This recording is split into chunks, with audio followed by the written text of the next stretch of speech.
Έχουμε τη χαρά να έχουμε ένα φίλο, έναν επισκέπτη κοντά μας, τον φωτορεπόρτερ, τον Πέτρο τον Άζο, τον οποίο τον έχετε συνηθίσει να βγαίνει από τη Μύκονο και να μας δίνει αναφορά. Και με βίντεο και με λόγο. Καλλιτεχνικά, ας τα πούμε. Τώρα, καλλιτεχνικά όμως έχει ενδιαφέρον, γιατί μπορεί να μην είμαστε στο κέντρο των εξελίξεων που είναι η Αθήνα πολλές φορές για τέτοιου τύπου καλλιτεχνικά. Όμως έρχονται από τη Μύκονο, στην οποία δραστηριοποιείσαι και που με τον ένα ή με τον άλλο τρόπο διαφημίζουν όχι μόνο το νησί, αλλά διαφημίζουν όλη τη χώρα.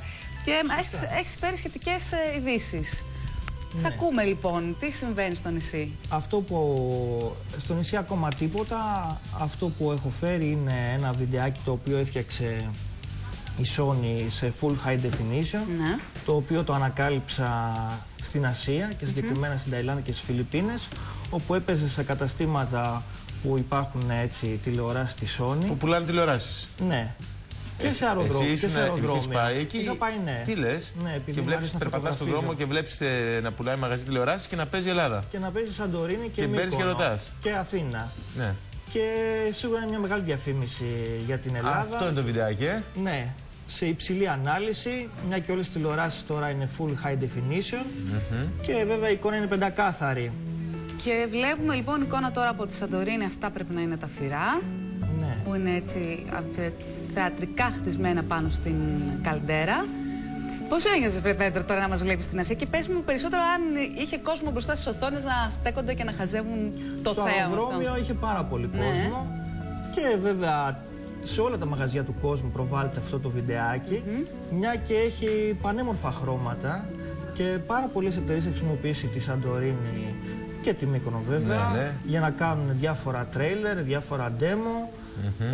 Και βέβαια ενθουσιάστηκα, να σας πω την αλήθεια, και έψαξα να το βρω κι εγώ εδώ στη Sony και μου το δώσανε. Μάλιστα. Πολύ ωραία. Και είναι μια πολύ καλή δωρεάν διαφήμιση, να το πούμε έτσι. Και γιατί η Sony λοιπόν χρησιμοποιεί πλάνα από την Ελλάδα? Χρησιμοποιεί γιατί γράφει το ελληνικό τοπίο υπέροχα.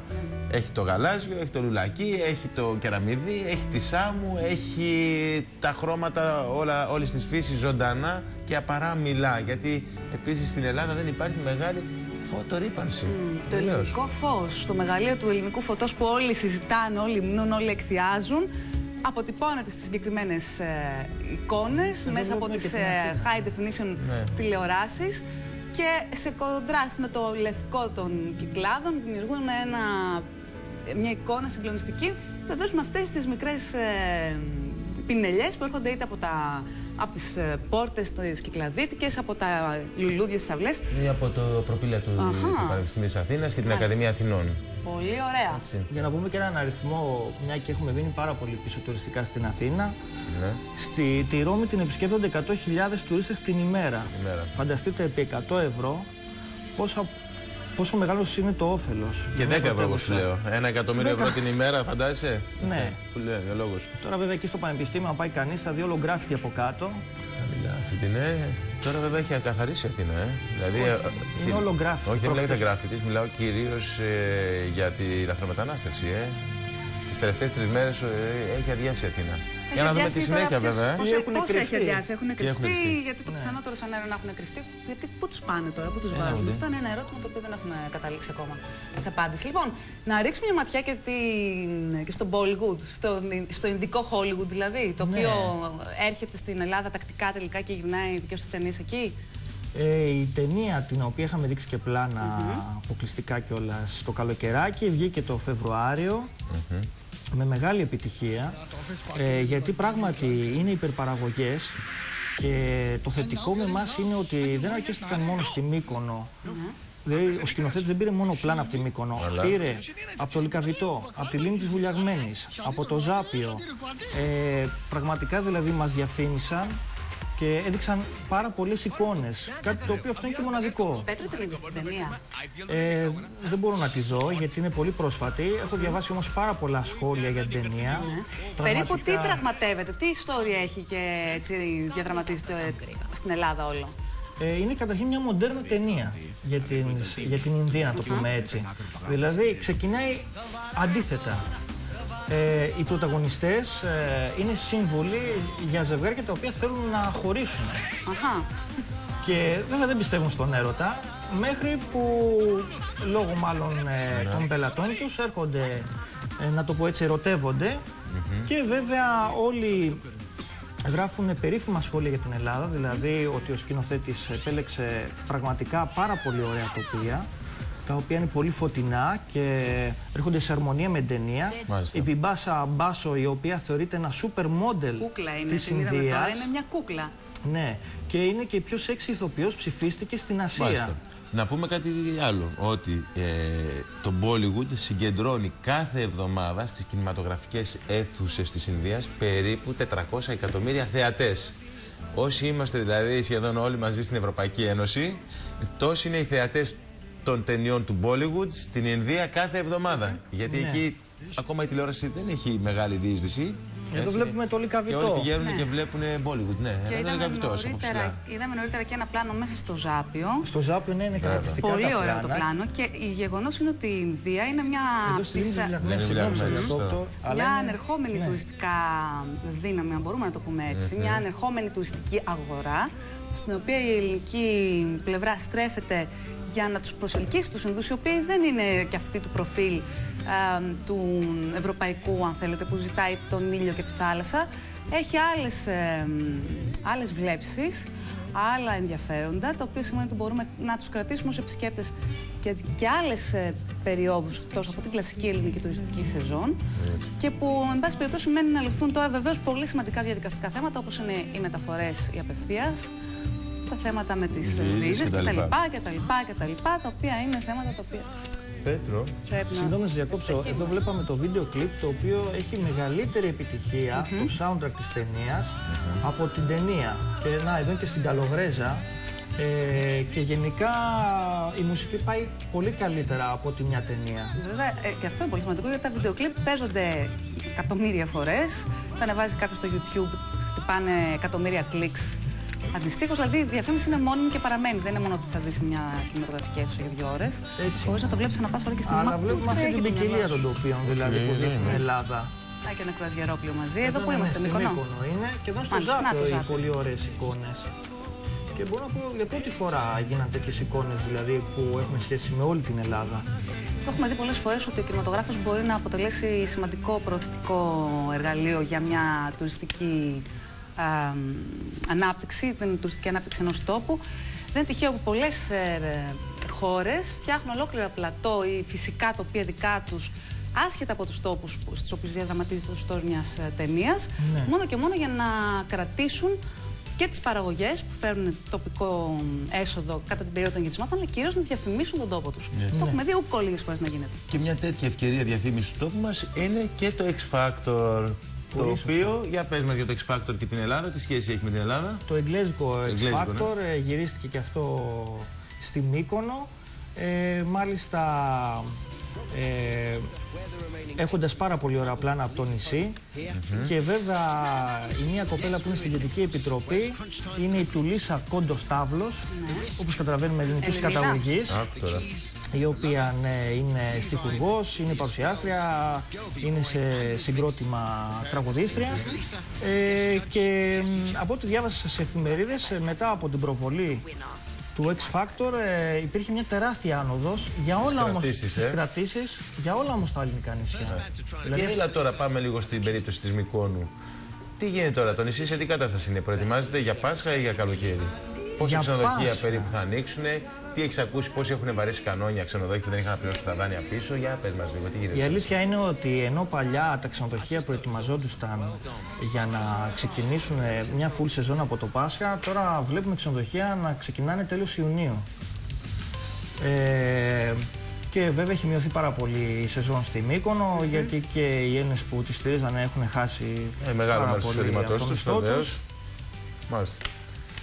Και από εκεί και πέρα περιμένουμε την δωρεάν διαφήμιση από τις παραγωγές για να έρθει κόσμος. Μένει να δούμε τώρα πώς θα κινηθεί στην πραγματικότητα το Πάσχα, όχι μόνο στη Μυκόνο, αλλά σε όλη την ελληνική επικράτεια. Είναι πολύ δύσκολα τα πράγματα. Αυτό πραγματικά που σχολιάζαμε νωρίτερα για τα ακτοπλοϊκά ειστήρια, των οποίων οι τιμές εκτοξεύονται στα ύψη, είναι ένα τεράστιο βαρύδι για τον ελληνικό τουρισμό. Κακά τα ψέματα. Τώρα πώς θα αντιμετωπιστεί, δεν το γνωρίζουμε. Λοιπόν, πάμε να δώσουμε ένα δώρο σε κάποιον ο οποίος έχει την ευκαιρία να γίνει λίγο χαρούμενος. Μύκονο στο χωριό, Ήτινο στο ταξίδι. Ποιος θα διαγωνιστεί τηλεφωνικός Ρενουά για το ταξίδι του Ιτήλου, δηλαδή για 4 ημέρες, για 2 άτομα με ήμι διατροφή σε αυτό το υπέροχο μέρος της Λακωνικής Μάνης ή όπως τη λέγανε παλιά, η Αποσκερή Μέσα Μάνη. Η Σκιερή δηλαδή, στη σκιά του Ταιγέτου. Για να δούμε ποιος είναι στη γραμμή. Παρακαλώ. Ναι, γεια σας. Γεια σας. Τι κάνετε? Μια χαρά, ωραία. Το όνομά σας? Ορφανίδης Κώστας. Από πού τηλεφωνείτε? Απ' την Νίκαια. Κύριε Κώστα. Πώς χρόνο είστε, κύριε Κώστα? Είμαι 52. Νεότατος. Πολύ ωραία, όντως. Και Ολυμπιακός, Ορίστε. Και Ολυμπιακός θα είστε. Ολυμπιακός. Άντε, συγχαρητήρια για το 31ο. Ευχαριστούμε πολύ. Λοιπόν, πάμε να δούμε την ερώτησή σας. Που έχει να κάνει, είναι λίγο δύσκολη νομίζω, αλλά με φαντασία και όρεξη θα το βρούμε. Το μήκος ακτών της Ελλάδας είναι 13.676 χιλιόμετρα. Β. 10.676 χιλιόμετρα. Ή Γ. 5.676 χιλιόμετρα. Καταρχάς το ξέρετε? Δεν το ξέρω. Ωραία. Ξέρω ότι είναι πολύ μεγάλο, αλλά δεν ξέρω. Μπράβο. Αφού είναι λοιπόν πολύ μεγάλο, κάτι πρέπει να αποκλείσετε, σωστά?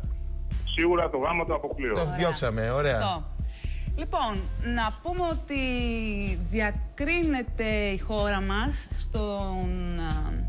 στο μήκος των ακτών της, καθότι είναι και τα νησιά μας πάρα πολλά, όλα μαζί συντελούν. Μπράβο, κύριε Κώστα μου. Αυτός είστε. Να μιλάμε και πολλά. Συγχαρητήρια. Γεια σας. Έχετε πάει στο Ήτυλο?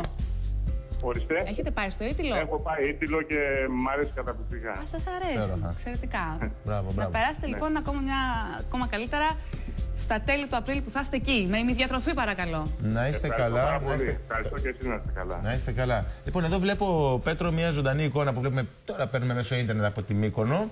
Έτσι, αυτό να σου πω, είναι ξενοδοχείο. Πάνω αριστερά το γιαπί. Τι είναι, δωμάτια? Κανείς δεν ξέρει. Πόσο καιρό είναι εκεί, δεν είναι 2 χρόνια έτσι? Πρόσφατο, να σας πω την αλήθεια, είναι. Βλέπω κάτι παραβάσεις, αλλά ας μην το συζητήσουμε αυτό. Γενικά η οικοδομή πώς πάει στη Μύκονο? Πάγωσε? Σαν αυθαίρετα πολύ καλά πάει. Πραγματικά δηλαδή υπάρχει ανάπτυξη. Σας τσίμπησε η πολεοδομία, μάλλον η έλεγχη στην πολεοδομία? Οι διάφοροι άνθρωποι που κατηγορούνται για χρηματισμό από τις πολεοδομίες.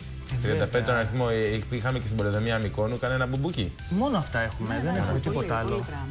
Ναι, γιατί είναι ένα πλούσιο νησί. Απλώς ήθελα να πω ότι η Μύκονος στη Σαντορίνη πρέπει να γίνει το διαβατήριο για να έρθει ο κόσμος στην Ελλάδα. Αυτό είναι η ουσία. Δηλαδή δεν είναι μόνο αυτό. Ακριβώς. Ναι. Και ξέρεις από πότε ξεπεράστηκε? Από τότε που εμείς οι ταξιδιώτες, όχι εμείς οι δύο μόνο, ενώ όλοι μας, αρχίσαμε να μοιραζόμαστε πληροφορίες μέσω ίντερνετ. Και όταν λοιπόν έρθεις και πεις, αχ, τι ωραία, εδώ να βγω μια φωτογραφία στο Μήλο και δεις πίσω την Αυθαιρετούμπα με τις τσιμεντάρες και τα σίδερα, πρώτος εσύ θα πας και θα πεις στους φίλους σου, ωραίο νησί Μύκονος, ρε παιδί μου, αλλά την έχουν ψηλοκαταστρέψει και μάλλον δεν ξαναπηγαίνω. Πολύ χτίσιμο, πολύ χτίσιμο. Λοιπόν, νομίζω ότι την επόμενη φορά ο Πέτρος μπορεί να μας φέρει και έτσι να κάνει μια έρευνα για το πόσες αγγελίες υπάρχουν για πωλήσεις ακινήτων, αφού μιλάμε για όλα αυτά. Πώς εγκαταλείπουν πια το όνειρο της καλοπέρασης στο νησί. Να σε ευχαριστήσουμε πάρα πολύ που ήρθες. Εγώ ευχαριστώ για τη φιλοξενία. Και καλή ελευθερία να πούμε. Σας ευχαριστώ πολύ. Γιατί ποιος είναι έγκυος? Ποιος να είναι, ο Πέτρος? Δεν ξέρω, γιατί θα βγάζαμε λεφτά άμα ήτανε. Γι' αυτό και δεν είμαι και στο νησί κιόλας. Αυτή είναι η περιέργεια. Τι κάνω εδώ, έτσι δεν είναι? Περιμένουμε. Τώρα. Με το καλό. Το πρώτο σας? Το πρώτο μας. Λοιπόν, πες στη γυναίκα σου που κάθεται στο σπίτι και περιμένει ότι μπορεί παράλληλα να στέλνει μηνύματα για να παίξει. Από τη Μύκονο μπορεί να βρεθείτε στην Αγία Γαλήνη της Κρήτης.